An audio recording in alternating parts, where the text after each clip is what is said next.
Oui, bonjour, ici Clément Koulibaly, j'espère que vous allez bien. Donc on poursuit notre série, notre parcours de l'évangile de Matthieu. On est à Matthieu chapitre 7 et comme d'habitude on va faire un survol du chapitre en entier et par la suite vraiment mettre l'emphase sur peut-être 2 ou 3 points particulièrement. Donc Seigneur, nous te bénissons, nous te rendons grâce, nous te disons merci pour ta parole, merci pour le privilège que tu nous donnes Seigneur de voir tes écritures, de pouvoir les comprendre par ton esprit. Merci de nous transformer Seigneur par ta parole qui est vivante, qui est puissante. Que la gloire, l'honneur, la puissance te reviennent pour les siècles des siècles. Amen. Donc merci encore, merci d'être là. De prendre le temps d'écouter. Merci pour vos prières, vos encouragements, que Dieu vous bénisse. Donc Matthieu chapitre 7, que se passe-t-il dans ce chapitre? Donc c'est le dernier chapitre des béatitudes, donc pas des béatitudes, pardon, du sermon sur la montagne. Au niveau du sermon sur la montagne, donc on a vu Matthieu 5, Matthieu 6, et là nous sommes à Matthieu 7. Donc dans ce chapitre, Jésus est pratiquement à la fin de son enseignement et il parle de l'importance de juger correctement, de grandir et d'insister dans la prière, d'appliquer la loi royale et d'entrer par la porte étroite. Il nous montre comment reconnaître les faux prophètes et il nous parle aussi des miracles, des prophéties qui ne sont pas un visa pour le ciel, et finalement qu'il est primordial de mettre sa parole en pratique. Il y a vraiment beaucoup d'aspects très importants que le Seigneur Jésus touche, qu'il aborde dans ce chapitre. Donc en Matthieu 7, 1 à 5, il nous invite à juger d'une façon convenable. Et je sais que j'en ai déjà un petit peu parlé, mais lorsque le Seigneur dit par exemple ne jugez pas, il parle du fait de ne pas juger, et souvent c'est un peu mal compris de dire là tu m'as jugé. Et je sais que j'avais déjà parlé un petit peu de ça, mais je vais en parler rapidement. Je veux dire, il y a plusieurs passages qui nous prouvent qu'il est important de juger. Je veux dire, en s'examinant soi-même, en passant une épreuve. Donc il y a un jugement qui est fait d'une certaine façon. Le Seigneur Jésus en Jean 3, on connaît très bien Jean 3,16, car Dieu a tant aimé le monde qu'il a donné son Fils unique. Et par la suite, il est dit que celui qui ne croit pas est déjà jugé. Et dans Jean chapitre 7, je crois, à partir du verset 24, on va le prendre rapidement, en Jean 7, 24, parce que là, il est dit en fait, ne jugez pas afin de ne pas être jugé. C'est du jugement dont vous jugez, qu'on vous jugera, de la mesure dont vous mesurez, qu'on vous mesurera. Pourquoi vois-tu la paille qui est dans l'œil de ton frère et ne remarques-tu pas la poutre qui est dans ton œil? Et donc, on se dit, mais voilà, on peut pas juger, tu m'as jugé. Et en Jean 7, à partir du verset 24, Jésus lui-même qui disait cela, voici ce qu'il dit ici en Jean 7, 24. On va prendre le verset 24, voilà. Ne jugez pas selon l'apparence, mais jugez selon un juste jugement. Donc, vous voyez, il nous exhorte, le Seigneur Jésus nous exhorte clairement à ne pas juger selon l'apparence, mais à juger selon un juste jugement. Et donc, il n'est pas interdit de juger, mais je veux dire, comprenons-nous bien, je ne dis pas de juger à tort et à travers, mais là il dit clairement juger selon un juste jugement. Et ce juste jugement, on l'obtient justement grâce à notre relation, notre intimité, notre marche avec le Saint-Esprit. L'apôtre Paul pouvait en parler également. Il disait en 1 Corinthiens 5, versets 3, 12 et 13, on va les prendre rapidement. 1 Corinthiens chapitre 5, à partir du verset 3. Ok, ça c'était par rapport aux censures, désordre dans l'église de Corinthe. Et là, il pouvait dire, voilà, pour moi, absent de corps, mais présent d'esprit, j'ai déjà jugé, comme si j'étais présent, l'auteur d'une telle action. Donc, quelqu'un qui s'était mal comporté, qui avait même la femme de son père, etc. Et donc, il dit, j'ai déjà jugé comme si j'étais présent, l'auteur d'une telle action. Au verset 12, il dit « Qu'ai-je en effet à juger ceux du dehors, n'est-ce pas ? De ceux du dedans que vous êtes juges, ceux du dehors, Dieu les jugera. Expulsez le méchant du milieu de vous. » Donc, c'est vraiment juste pour rééquilibrer les choses, et nous faire comprendre que le Seigneur nous a donné une intelligence, il nous a donné un jugement, il nous permet justement de savoir vraiment jauger les choses, les situations, de pouvoir bien les adresser, bien les juger. Je ferme la parenthèse. Ensuite, le Seigneur nous parle en Matthieu 7, verset 6, nous devons bien prendre soin de ce qui a de la valeur, des choses saintes, des perles, sinon les conséquences risquent d'être désastreuses dans la mesure où le Seigneur dit de ne pas jeter nos perles au pourceau. Il dit ne donnez pas ce qui est sain aux chiens et ne jetez pas vos perles devant les pourceaux de peur qu'ils ne les foulent aux pieds et ne se retournent pour vous déchirer. Donc il ne s'agit pas des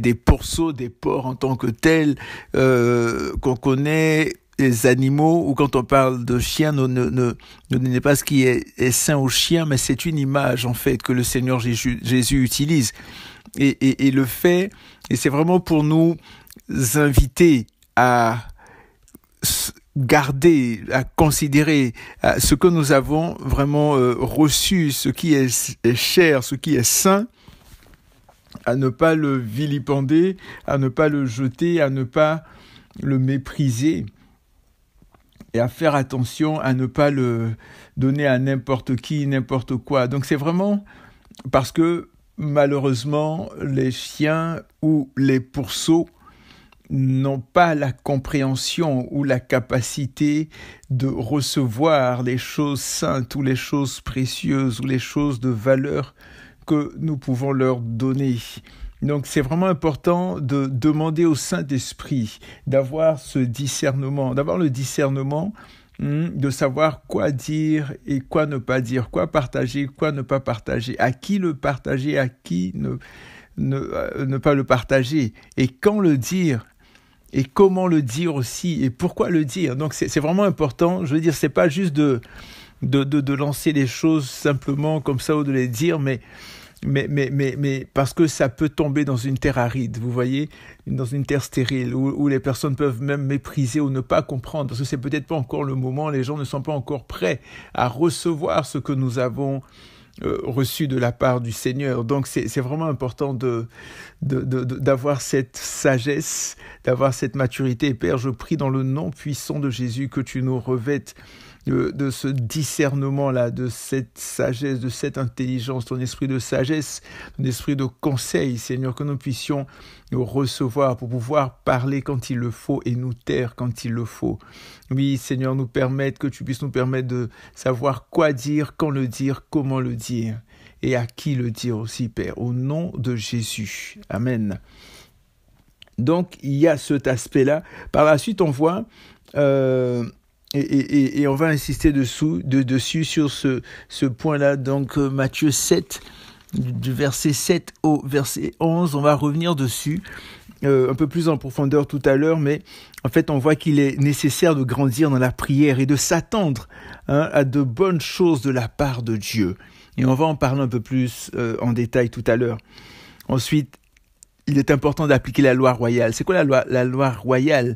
La loi royale, c'est lorsque le Seigneur le dit ici, il dit « Tout ce que vous voulez que les hommes fassent pour vous, vous aussi faites-le de même pour eux, car c'est la loi et les prophètes. Ce que tu ne veux pas qu'on te fasse, ne le fais pas aux autres. Ce que tu veux qu'on te fasse, fais-le aux autres. » Et je me rappelle, il y a plusieurs années, il m'est arrivé, parfois ça peut revenir, mais il m'est arrivé il y a plusieurs années, Dieu merci, ça va mieux, le Seigneur nous transforme, nous libère et tout, mais où je disais, ah mais regarde,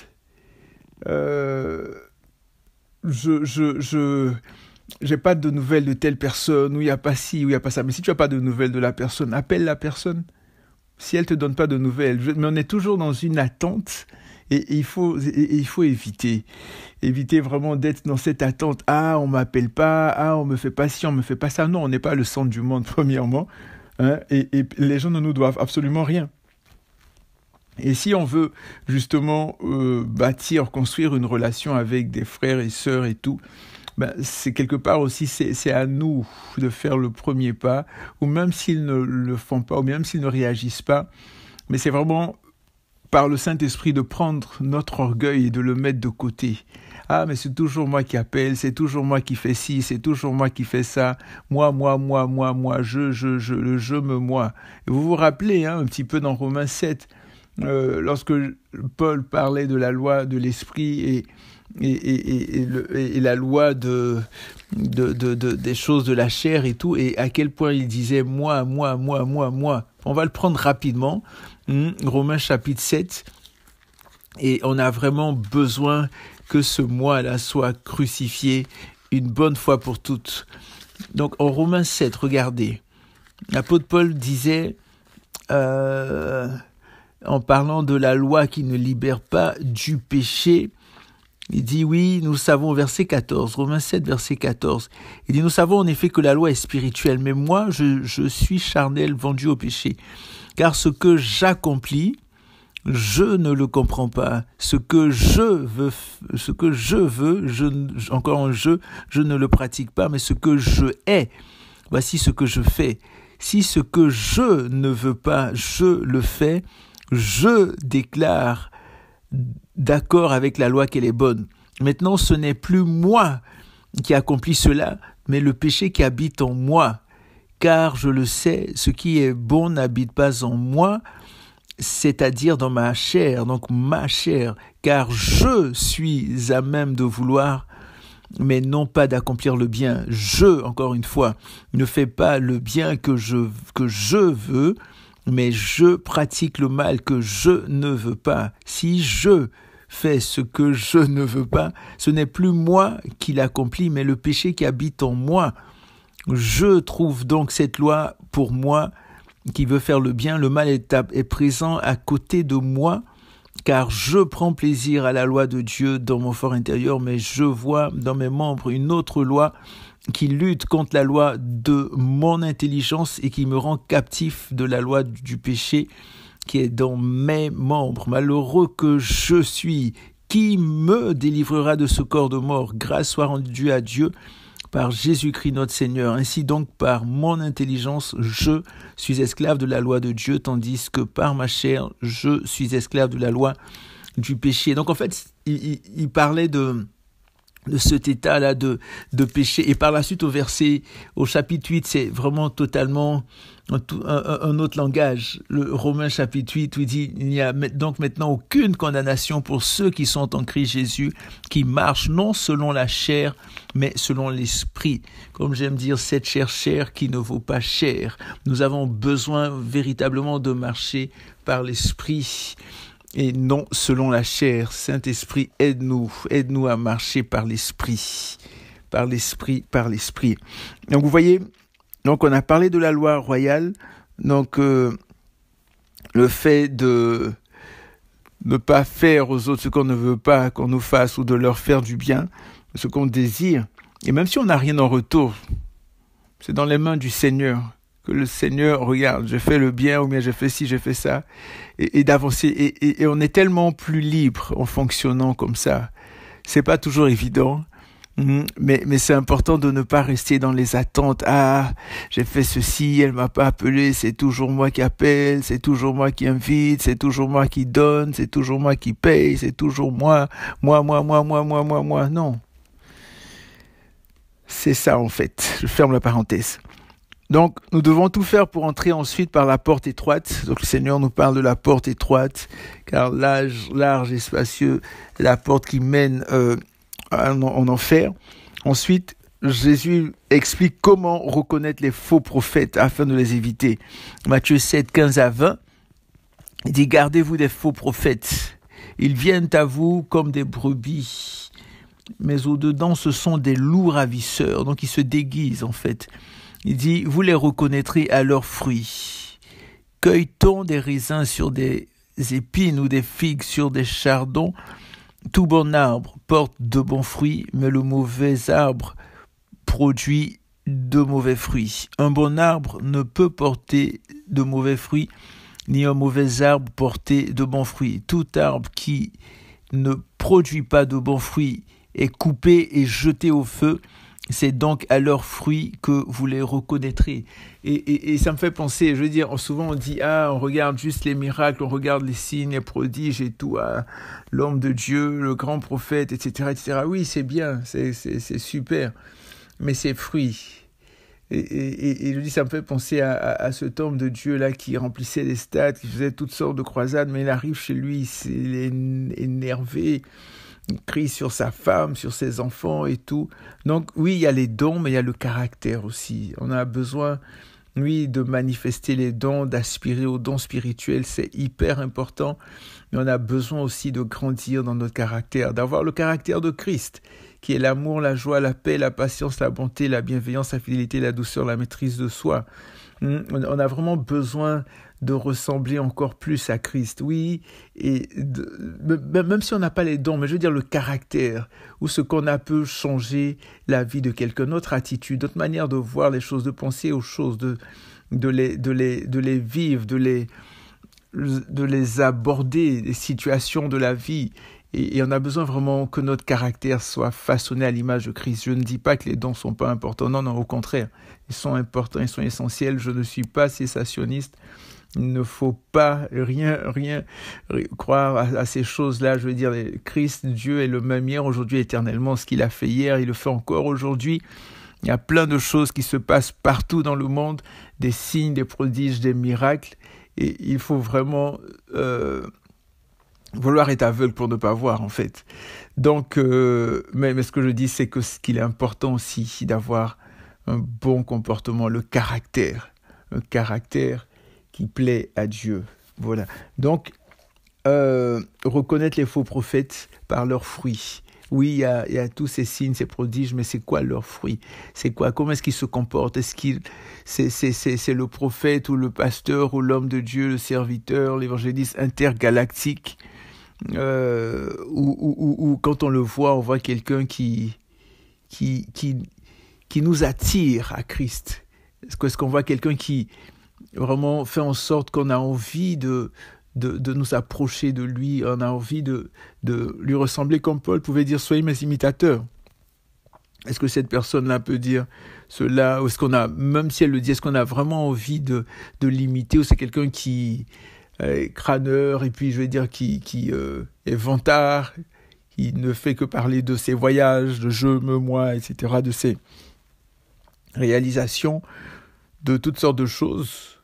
Je ne dis pas que parfois il ne faut pas parler de ses témoignages, non, absolument pas, mais on doit plus parler de Christ qui est le centre, qui est celui qui guérit, qui délivre, qui transforme, qui libère. On doit parler de Christ et de la croix de Christ. Paul pouvait dire, je ne veux que parler de Christ et du Christ crucifié. C'est lui qui transforme, celui qui délivre, celui qui comble, celui par qui nous avons la vie éternelle, celui qui est mort pour nos péchés, qui est ressuscité et qui nous amène justement à marcher en nouveauté de vie. Donc, les miracles ne sont pas un visa pour le ciel. Qu'est-ce que je veux dire par là? Matthieu 7, à partir du verset 21. Quiconque me dit Seigneur, Seigneur, Seigneur, Seigneur, n'entrera pas forcément dans le royaume des cieux, mais celui-là seul qui fait la volonté de mon Père qui est dans les cieux. Beaucoup me diront ce jour-là, Seigneur, Seigneur, n'est-ce pas en ton nom que nous avons prophétisé, en ton nom que nous avons chassé des démons, en ton nom que nous avons fait beaucoup de miracles?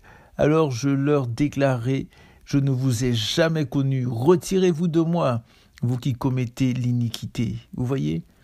Malgré tout ce qu'ils ont pu faire, malgré les miracles, les signes, les prodiges, etc., le Seigneur Jésus ne les a pas connus. Pourquoi? Lui qui sait tout, qui connaît tout, parce qu'ils commettent l'iniquité. Le fait de commettre l'iniquité fait en sorte que le Seigneur ne nous connaît plus. Il y a pas d'intimité, il y a plus d'intimité, il y a plus cette relation-là. Je veux dire, on peut opérer dans des signes, des prodiges, des miracles, par la puissance de Dieu, par la puissance du diable.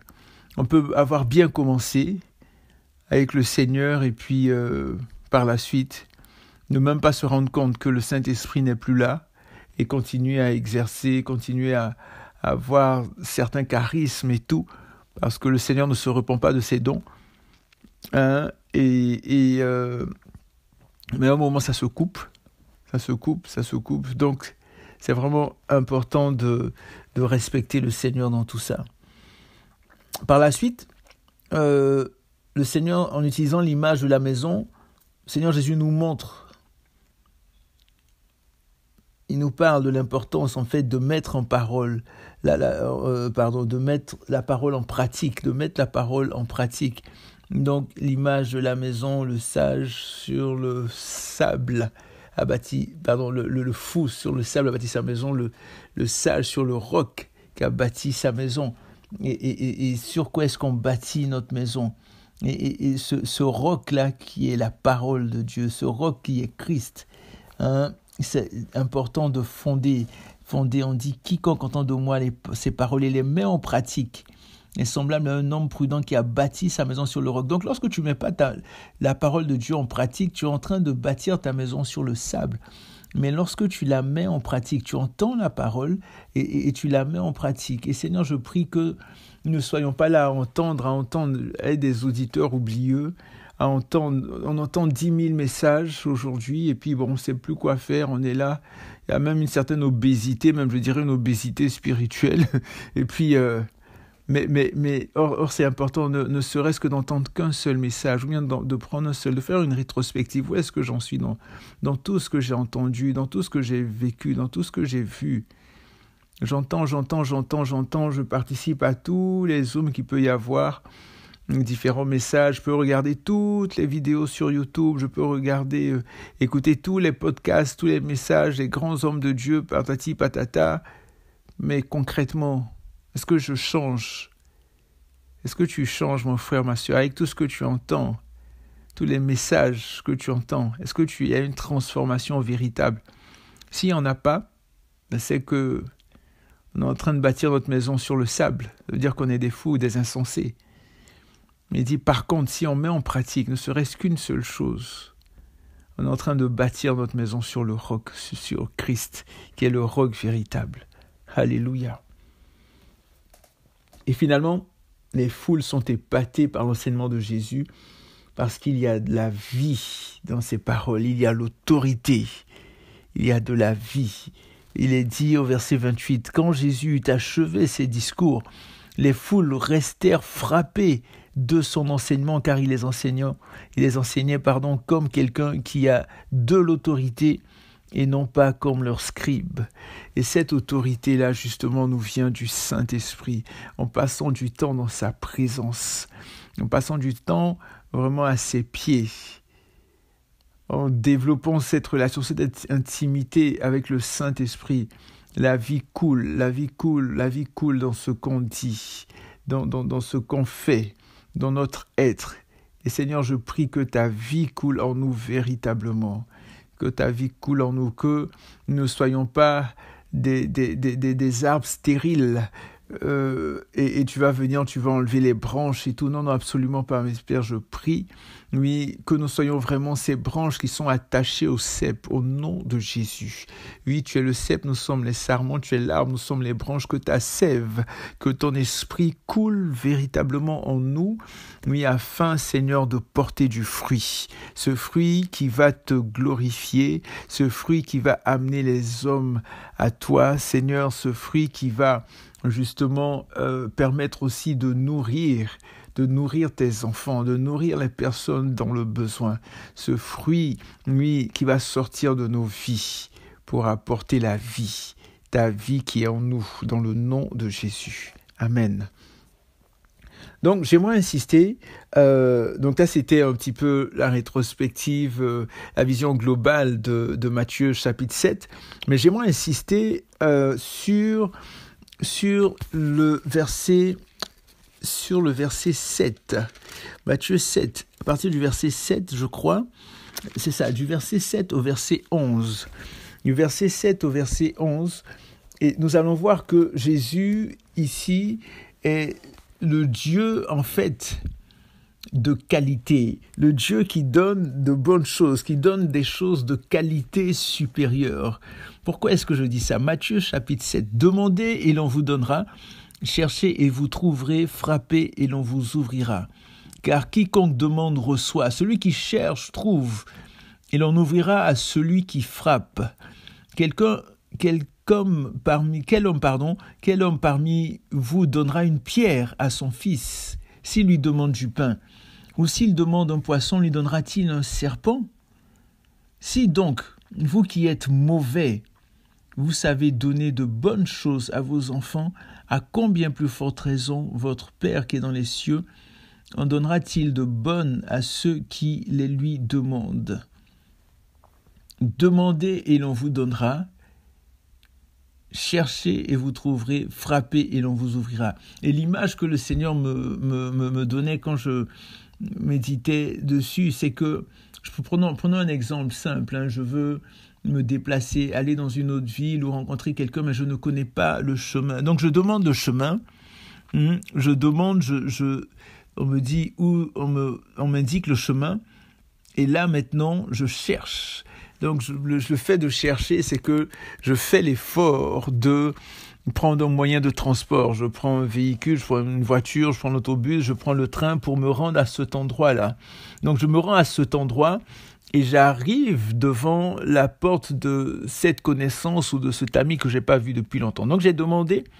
Donc il y a l'étape du demander, ensuite il y a l'étape du chercher, et ensuite il y a l'étape du frapper. Donc je suis à la porte, mais si je suis devant la porte de mon ami, de ma sœur, de ma cousine, de mon cousin, etc., et que je ne frappe pas, puis je retourne, je dis « Ah mais non, mais je ne l'ai pas vu ».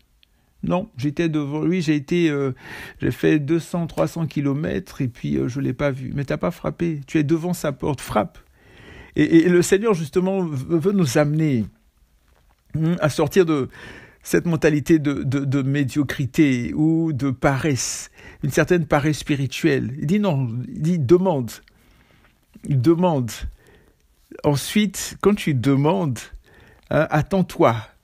Ayons des attentes par rapport à Dieu, pas par rapport aux hommes, mais par rapport à Dieu. Il dit attends-toi, parce qu'on va te donner. Si tu demandes, on va te donner, on va t'indiquer le chemin, on va te montrer. Il dit ensuite tu cherches.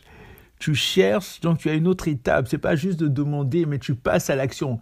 Donc tu demandes, c'est juste vocal, c'est juste ta bouche. Maintenant, tu cherches. Donc là, c'est ton esprit, c'est tes pieds. Tu te lèves, tu marches, tu fais quelque chose. Et là, tu frappes. Et ici, le terme pour frapper, c'est utilisé surtout pour frapper une porte. Et c'est un peu comme dans Apocalypse 3, verset 20, je crois, où le Seigneur dit « Je suis à la porte de ton cœur et je frappe. Je suis à la porte et je frappe. » Si quelqu'un ouvre et j'entrerai chez lui, je souperai avec lui et lui avec moi. On va le prendre rapidement. Apocalypse 3, verset 20. Voilà. Il dit « Voici, je me tiens à la porte et je frappe. » Donc le Seigneur lui-même, le Seigneur ne nous dit pas des choses que lui-même il n'a pas faites. Il dit, je me tiens à la porte. Il dit, frappez et l'on vous ouvrira. Donc lui-même, il vient, il frappe à la porte de ton cœur. Il frappe à la porte de cette situation où il t'a demandé d'abandonner la pornographie. Il est en train de frapper à ta porte pour dire, abandonne cela. Abandonne parce que c'est en train de te détruire. Et il frappe à ta porte pour te dire, abandonne la colère, abandonne la haine. Il est en train de frapper à ta porte pour te dire, abandonne le manque de respect envers ton mari. Abandonne les insultes à tes enfants, abandonne le mépris, abandonne les faux jugements, abandonne toutes ces choses qui sont mauvaises. Je suis en train de frapper à ta porte. Je suis en train de frapper à ta porte en ce moment. Abandonne toutes ces choses-là, tes raisonnements, ta conception des femmes. Pour toi qui est des êtres inférieurs, abandonne toutes ces choses et prends-moi mes paroles, prends mes pensées, prends mes instructions, prends mon joug. Alléluia. Donc le Seigneur Jésus vient, il dit, je me tiens à la porte et je frappe. Si quelqu'un entend ma voix et ouvre la porte, j'entrerai chez lui, je souperai avec lui et lui avec moi. Donc il dit, je frappe. C'est intéressant, il dit, je me tiens à la porte et je frappe. Si quelqu'un entend ma voix et ouvre la porte. Donc, le Seigneur Jésus, sa manière de frapper, c'est pas toc, toc, toc, toc, comme ça, non. Mais il frappe en parlant, en fait. Et il parle à notre cœur. Et lorsque Jésus a vu, comment est-ce qu'il s'appelle déjà? Matthieu ou Lévi, voilà, il était en train de travailler et Jésus a frappé à son cœur, à la porte de son cœur. Il a dit, suis-moi. Il était en train de frapper, toc, toc, toc, mais il n'est pas venu taper littéralement ou bien toc, toc, toc à son cœur. Non, il a dit, suis-moi. Et il a tout laissé, il a suivi. Et c'est encore possible aujourd'hui de tout laisser, de suivre Jésus, de tout abandonner, d'abandonner des choses qui peut-être que nous n'arrivions pas à abandonner. Mais lorsqu'on prend conscience, lorsque les écailles tombent de nos yeux, on abandonne et on arrive à demander pardon aux personnes qu'on a blessées, aux personnes qu'on a méprisées. On arrive à abandonner la masturbation, on arrive à abandonner la pornographie, on arrive à abandonner l'homosexualité, on arrive à abandonner le mensonge, le vol. On arrive à abandonner toutes ces choses qui nous liaient, qui nous tenaient captifs. Et on arrive maintenant à marcher à la suite du Seigneur, à pouvoir être un témoignage vivant, à dire voici comment j'étais, voici ce que j'avais fait. Et là, il y a la vie. On a parlé de la vie tout à l'heure. Mais c'est parce que Jésus frappe. Et là, ici, il frappe par sa parole, par sa présence, par son amour, par sa gloire. Il dit, si on ouvre la porte, il dit, j'entrerai, je souperai avec lui et lui avec moi. Et combien savent que justement le fait de souper, d'être ensemble, d'être à table avec quelqu'un, c'est un moyen qui est propice à l'ouverture, qui est propice à la discussion, qui est propice à créer une certaine intimité. Ce n'est pas pour rien que le Seigneur a utilisé cette image-là. Donc, on voit ces trois étapes ici, je dirais les trois étapes de la vie chrétienne, les trois étapes en général de la vie, en général même, de chacune des décisions, le fait de demander, et le Seigneur nous invite à demander, prier. Donc, par la prière, il dit demander, chercher et frapper. On va se pencher un peu plus sur le terme de chercher. Allons voir un peu ce fameux mot-là, chercher. Chercher, en fait, c'est le mot zeteo. Zeteo, qui signifie plus particulièrement, allons le voir, c'est vraiment très intéressant. Chercher, zeteo, qui signifie, donc il a principalement deux sens. Zeteo a deux sens. Le premier sens, c'est chercher dans le but de trouver. Parce qu'on peut chercher sans vouloir trouver. On cherche, on dit il y a des chercheurs, des chercheurs qui ne trouvent jamais.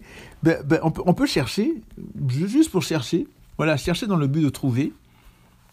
Donc, il y a cet objectif-là, je cherche parce que je trouve, parce que je veux quelque chose, parce que je suis conscient qu'il me faut cela.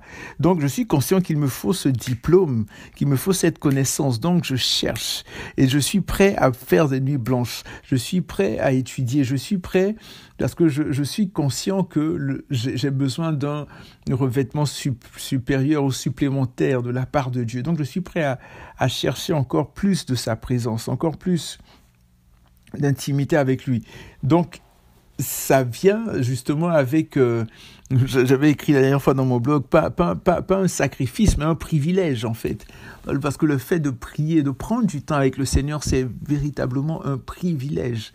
Pas un sacrifice, c'est pas un prix, c'est un privilège. Un privilège. Donc, zeteo. Zeteo signifie quoi? Allons voir zeteo. Zeteo, donc je disais qu'il y avait deux sens. Le premier sens de zeteo, c'était de chercher dans le but de trouver, donc chercher une chose, chercher à résoudre par la pensée. Vous voyez, la méditation, le raisonnement en s'interrogeant. Donc, lorsque je suis en train de méditer, lorsque je suis en train de réfléchir, lorsque je suis en train de contempler la gloire de Dieu, je suis en train de chercher. Oui, je peux chercher un objet, essayer de l'avoir, de le trouver. Je peux chercher une information, mais je peux chercher aussi en réfléchissant, en étant en train de penser, en étant en train de contempler mon Seigneur, je suis en train de chercher. Donc il y a ce sens-là, il y a aussi rechercher, désirer, viser à, s'efforcer de, je m'efforce. Donc je suis en train de chercher. Donc ça c'est le premier sens, c'est chercher dans le but de trouver. Le deuxième sens, c'est chercher, c'est-à-dire exiger, demander, implorer, demander quelque chose de quelqu'un. Et ça ressemble à la prière. Chercher, tu cherches la délivrance. Vas-y, fais ce que le Seigneur attend de toi. Tu cherches quoi? Tu cherches le mariage? Ou bien tu cherches un enfant? Tu cherches quoi? Ce que tu cherches, ce que tu y mets l'effort pour obtenir ce que tu cherches. Et ce terme-là, tzétéo, est très intéressant parce que Dieu, comme je le disais tout à l'heure, il y a rien que Dieu nous demande de faire que lui-même n'a pas fait. Allons voir ce même terme tzétéo en Jean chapitre 4. Voilà. Il est dit en Jean chapitre 4, l'heure vient, au verset 23, mais l'heure vient et elle est déjà venue où les vrais adorateurs adoreront le Père en esprit et en vérité, car ce sont là les adorateurs que le Père demande ou que le Père recherche. Tzétéo, vous voyez, le Père lui-même cherche des adorateurs. Il est en train de chercher. Vas-tu être cet adorateur que le Père cherche? Est-ce que tu vas être cet adorateur? Est-ce que je serai cet adorateur? Le Père cherche. Et ça me fait penser à Dieu qui pouvait dire, il n'y a personne sur la terre comme mon serviteur Job. Dieu a cherché. Il a regardé partout. Il a regardé, il te cherche. Toi qui m'entends, en train de m'écouter en ce moment, Dieu te cherche. Prends du temps avec lui. Prends du temps. Arrête tout et puis prends du temps. Tu dis, Seigneur, me voici, je suis là. Tu me cherches, Seigneur, me voici. Comme Samuel qui pouvait dire, parle, ton serviteur écoute. Il était plus attentif et qu'on puisse rechercher cela. Donc, il y a ce terme-là, tzétéo, qui est souvent traduit par chercher, rechercher, en vouloir demander, désirer, questionner, remplacer. Vous voyez, et ce tzétéo-là, justement, lorsque il est utilisé justement par rapport au fait de chercher, comme ça, on va voir un endroit plus précis avec les différents sens. Donc, ce fameux tzétéo, donc, que Dieu dit chercher. Donc, regardez, tzétéo, si je valide ici, donc je disais chercher dans le but de trouver une chose, chercher à résoudre par la pensée, la méditation, et qu'on soit des tzétéoniens, si je peux m'exprimer ainsi, mais on parle aussi de remplacer, Regardez, en Hébreux 8, verset 7, c'est encore tzétéo. On dit en effet, si la première alliance avait été sans défaut, il n'aurait pas été question de la remplacer par une seconde. Vous voyez, donc la première alliance, donc celle avec Moïse et tout, la loi, l'alliance mosaïque, et ensuite, quand on parle de la seconde, donc l'alliance avec Christ, la nouvelle alliance, il dit, il n'aurait pas été question de la remplacer. Donc, tzétéo. Donc, en fait, ce tzétéo-là nous amène à chercher, pour remplacer ce qui n'est pas bon, ce qui ne plaît pas au Seigneur, qu'il y ait un remplacement. Et ce remplacement, justement, amène quelque chose de qualité, quelque chose qui a de la valeur, quelque chose qui a du prix. Cherchez et vous trouverez. C'est que tu n'avais pas cette chose, mais là, tu vas la voir. C'est comme s'il y a un upgrade, il y a une mise à jour, quelque chose de supérieur. Et donc, ici, il y a ce remplacement-là. Il dit, si la première alliance avait été sans défaut, il n'aurait pas été question de la remplacer par une seconde. Et dans Corinthiens 15, lorsqu'on parle de corps dans lequel nous sommes, ensuite on aura des corps glorifiés. Donc il y a un remplacement, mais il y a tout un changement. Les anciennes choses qui sont passées, quelque chose de nouveau, totalement nouveau. C'est pas une amélioration continue, non, quelque chose de totalement supérieur, vraiment une toute autre dimension. Donc on a ici, pour le terme de remplacer, il y a tzétéo aussi qui signifie questionner. En Jean 16, 19, par exemple, on nous dit que Jésus, sachant qu'il voulait l'interroger, leur dit. Donc Jésus était avec ses disciples. Est-ce que c'est bien ça? Jésus était, je sais que Matthieu 16, Jésus était dans Matthieu 16 avec ses disciples. C'est dans Matthieu 16 que Pierre pouvait dire, oui, tu es vraiment le Fils de Dieu. Puis Jésus qui pouvait dire, tu es Pierre, sur cette pierre je bâtirai mon église. Mais en Jean 16, Jésus parle du Saint-Esprit. Voilà. Et Jésus parle, on va commencer à partir du verset 16. Il dit, la séparation et le revoir. Encore un peu de temps et vous ne me verrez plus, et puis encore un peu de temps et vous me verrez de nouveau, parce que je vais vers le Père. Verset 17, alors quelques-uns de ses disciples dirent entre eux, qu'est-ce qu'il nous dit? Encore un peu de temps et vous ne me verrez plus, et puis encore un peu de temps et vous me verrez, et je m'en vais vers le Père. Il disait donc, que dit-il là? Un peu de temps, nous ne savons pas de quoi il parle. Verset 19, Jésus, sachant qu'il voulait l'interroger, leur dit, vous vous questionnez les uns les autres sur ce que j'ai dit, encore un peu de temps et vous ne me verrez plus, et puis encore un peu de temps et vous me verrez. En vérité, je vous le dis, vous pleurerez et vous vous lamenterez et le monde se réjouira. Vous serez dans la tristesse, mais votre tristesse sera changée en joie. La femme, lorsqu'elle enfante, a de la tristesse parce que son heure est venue quand elle a donné... la femme, lorsqu'elle enfante, a de la tristesse, parce que son heure est venue. Quand elle a donné le jour à l'enfant, elle ne se souvient plus de sa douleur à cause de la joie de ce qu'un homme soit venu au monde. Vous donc aussi, vous avez maintenant de la tristesse, mais je vous verrai de nouveau. C'est ça, de nouveau, votre cœur se réjouira et nul ne vous ôtera votre joie. Vous voyez, ici le terme, je reviens, là c'était pour comprendre un peu le contexte et tout, et par la suite, jusqu'à présent on n'avait rien demandé, vous recevez afin que votre joie soit complète, mais je reviens ici par rapport au verset 19. Il dit, Jésus, sachant qu'il voulait l'interroger, leur dit, vous vous questionnez les uns les autres sur ce que j'ai dit, encore un peu de temps et vous ne me verrez plus, et puis encore un peu de temps et vous me verrez. Donc ici c'est le terme zétéo, vous vous questionnez, donc vous cherchez à comprendre, vous ne comprenez pas, vous vous questionnez. Et c'est quand la dernière fois où tu as zétéo la parole de Dieu, où tu lisais un verset et tu essayais de comprendre et tu ne comprenais pas et tu cherchais, un peu comme les disciples qui cherchaient à comprendre.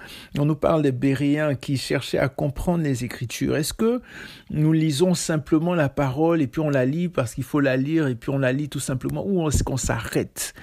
Et lorsqu'on s'arrête, on réfléchit, on y pense, on médite. Zétéo, rappelons-nous le terme pour zétéo, une des définitions, c'est chercher à résoudre par la pensée, la méditation. Et le Saint-Esprit nous aide à faire cela. Alléluia. Donc, zétéo, c'est aussi, signifie désirer. Vous voyez, il y a les frères de Jésus qui disaient à Jésus avant qu'il n'aille à Jérusalem pour la fête, ses frères qui ne croyaient pas en lui, en Jean 7, il disait, personne n'agit en secret lorsqu'il désire paraître. Si tu fais ces choses, montre-toi toi-même au monde. Le temps de Jésus n'était pas encore venu. Jésus disait, vous, allez-y, moi, mon temps n'est pas encore venu, plus tard, je vais y aller. Et dans Jean 7, 37, je crois, c'est là que le Seigneur dit, celui qui a soif, vienne à moi, qui viennent des fleuves d'eau vive couleront de son sein. Mais ici, il dit, lorsqu'il désire paraître. Donc, le zétéo, en fait.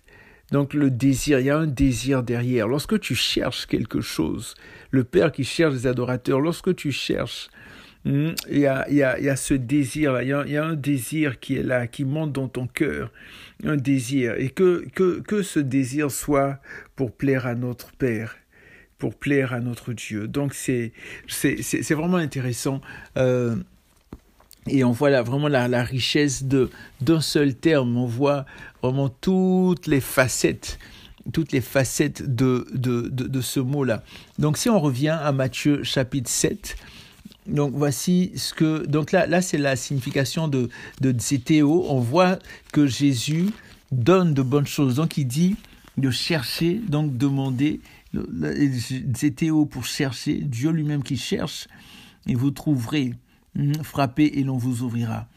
Il dit, car quiconque demande reçoit, celui qui cherche trouve et l'on ouvrira à celui qui frappe. Donc on parle encore de demander. Demander, d'accord? Là on dit, quiconque demande reçoit et on ouvre, celui qui cherche trouve et l'on ouvre à celui qui frappe. Verset 9. Quel homme parmi vous donnera-t-il une pierre à son fils s'il lui demande du pain? Ça, c'est vraiment mauvais papa s'il fait ça. Ou s'il demande un poisson, lui donnera-t-il un serpent? Aïe aïe. Non, jamais. Non. La réponse est non. Et là, Jésus dit, si donc vous qui êtes mauvais, vous savez donner de bonnes choses à vos enfants, à combien de plus forte raison votre Père qui est dans les cieux en donnera-t-il de bonnes choses à ceux qui lui demandent? Est-ce que le Saint-Esprit me montre par rapport à ça? Il dit, vous donc qui êtes mauvais. Oui, la parole de Dieu dit, tous sont péchés, sont privés de la gloire de Dieu. La seule personne qui n'a pas péché, qui n'a pas été mauvaise, c'est Christ. Le seul être qui est venu sur la terre. Christ, manifesté, Dieu, fait chair, Jésus. Mais en dehors de lui, on a tous commis des péchés, des iniquités. Et là, ici donc, vous qui êtes mauvais, vous savez donner de bonnes choses, mais il y a de l'espoir. Ce que le Seigneur me montre en fait, c'est qu'il y a de l'espoir. Comment est mauvaise la personne? À quel point est-ce que cette personne est mauvaise? Il y a quand même du bon en elle, parce que à ses propres enfants là, elle ne donne pas de mauvaises choses. Donc il y a du bon en elle quelque part. Même si c'est le sorcier le plus méchant avec ses enfants, il va leur donner quelque chose, mais est-ce que c'est va donner du poisson? Non, il va leur donner du poison, il va leur donner de bonnes choses quand même. Est-ce que vous comprenez?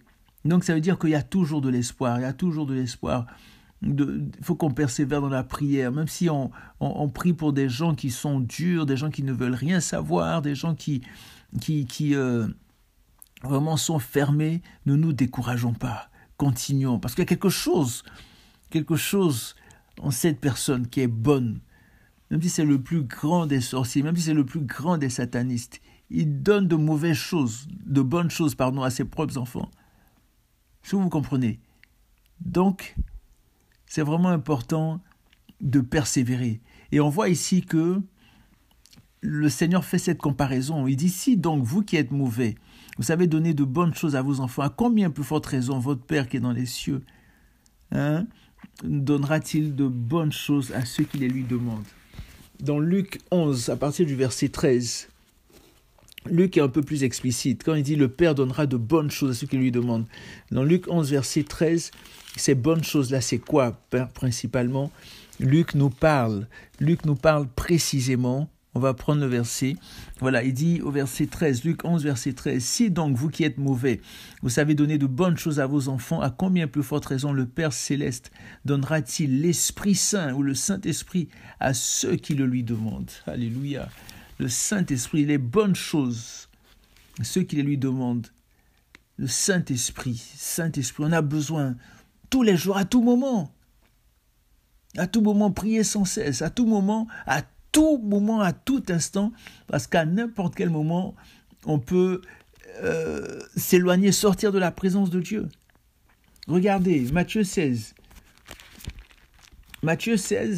Pierre a une révélation extraordinaire. Jésus dit, selon vous, qui suis-je? Et Jésus, et Pierre qui répond, tu es le Christ, le Fils du Dieu vivant. Matthieu 16, verset 16. Tu es le Christ, le Fils du Dieu vivant. Et quelque temps après, Jésus qui parle un peu de ce qui va lui arriver, quelque temps après, on nous dit au verset 21, Jésus commença dès lors à montrer à ses disciples qu'il lui fallait aller à Jérusalem, souffrir beaucoup de la part des anciens, des principaux sacrificateurs, des scribes, être mis à mort et ressusciter le 3e jour. Pierre le prit à part et se mit à lui faire des reproches en disant « À Dieu ne plaise, Seigneur, cela ne t'arrivera pas. » Mais Jésus se retourna et dit à Pierre « Arrière de moi, Satan, tu es pour moi un scandale, car tes pensées ne sont pas celles de Dieu, mais celles des hommes. » Vous voyez?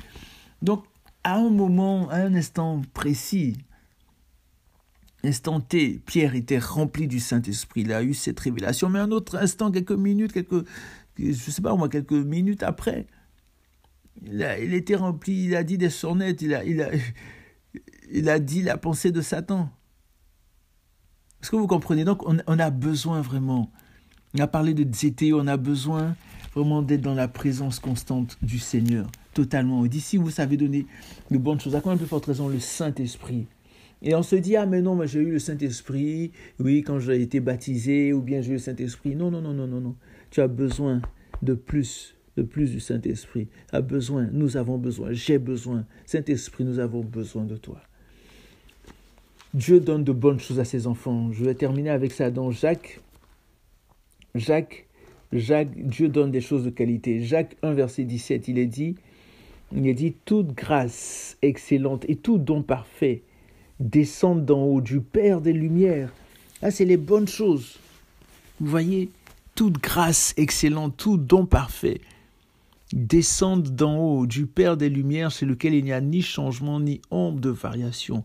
Toute grâce excellente, tout don parfait, tout ce qu'on reçoit, tout ce qu'on a, tout ce qu'on vit, tout ce qu'on traverse, même si c'est pas bon à nos yeux, d'accord, c'est une grâce, qu'on puisse les voir avec les yeux du Seigneur. Et quand on traverse des épreuves, qu'on puisse dire, mais Seigneur, qu'est-ce que tu as à m'apprendre dedans? Qu'est-ce que tu as à me dire? Qu'est-ce que tu veux que je fasse? Au lieu que je sois là à me lamenter, à me plaindre, à murmurer, hein, comme je le dis parfois, quand on murmure, mais on met des murs.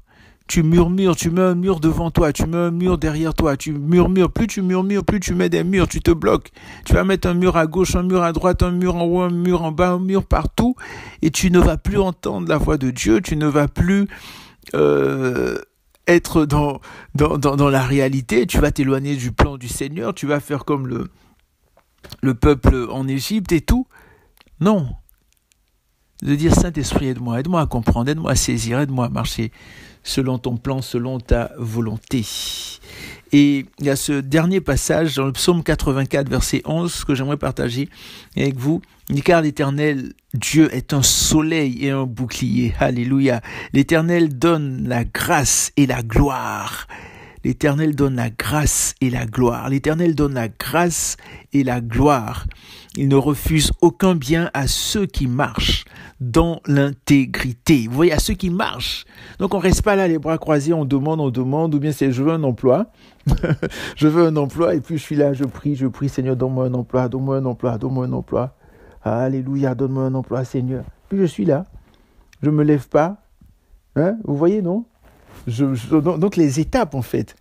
Donc tu demandes, ensuite tu cherches, donc je commence à chercher un emploi, j'ai prié, d'accord, maintenant je me lève, je cherche dans quelle boîte, dans quelle entreprise, je vais aller déposer mon CV et tout, et puis après je me déplace et je frappe à la porte, voici mon CV, ou bien je vais passer des entrevues, je vais rencontrer, donc le Seigneur est un excellent pédagogue, il veut pas qu'on reste là assis, comme je parlais tout à l'heure de médiocrité ou de paresse. Et c'est ce qu'il a dit à son peuple depuis le début, en Égypte. Il a dit, écoutez, je vous donne la terre promise, mais il faudrait que vous alliez la conquérir. Donc il te donne, mais il faut que tu ailles te battre pour l'avoir. C'est pas évident, hein. C'est pas évident avec la mentalité qu'on a aujourd'hui. On est moumoun, comme on dit ici au Québec, on est moumoun, on est mou, blablabla. Non. On a besoin d'être des guerriers, des soldats de Jésus, des soldats du Saint-Esprit, se lever, se battre. Seigneur, je cherche, Zétéo, ton royaume. C'est ça, chercher le royaume et la justice, et le reste vous sera donné. Ça, c'est Zétéo. Dans ce passage de Matthieu 6, cherchez premièrement le royaume et la justice, le reste vous sera donné. Tout cadeau excellent, tout don parfait nous seront donnés. Mais il faut chercher. Dieu fait sa part, nous aussi faisons notre part. N'attendons pas juste que Dieu fasse sa part et que nous ne fassions absolument rien. Non, absolument pas. Donc voilà, écoutez, vraiment que Dieu vous garde, que Dieu vous bénisse, prenez soin de vous. Père, je prie dans le nom puissant de Jésus. Oui, Seigneur, pour tout ce qui a été dit, tout ce qui a été fait, je te bénis, je te rends grâce pour cela. Seigneur, nous te célébrons, te donnons toute la gloire. Seigneur, je prie pour peut-être quelqu'un qui est hésitant ou qui vit toutes sortes de difficultés. Seigneur, vraiment qu'il s'abandonne à toi, qu'il se jette dans tes bras d'amour au nom puissant de Jésus. Papa, je prie aussi pour une personne peut-être qui souffre, qui est malade, qui a la douleur. Seigneur, que ce soit une douleur physique, une douleur spirituelle, une douleur émotionnelle. Père, je prie maintenant pour ta guérison dans le nom puissant de Jésus. Tu es le Dieu qui guérit, tu es le Dieu qui transforme. Père, je relâche un esprit de guérison dans le nom de Jésus, dans la vie de cette personne. Que la gloire, l'honneur, la puissance te reviennent pour les siècles des siècles. Amen, amen, amen, amen. Donc prenez soin de vous. Prenez soin de vous et surtout n'oubliez pas que Jésus revient très très très bientôt. À la prochaine.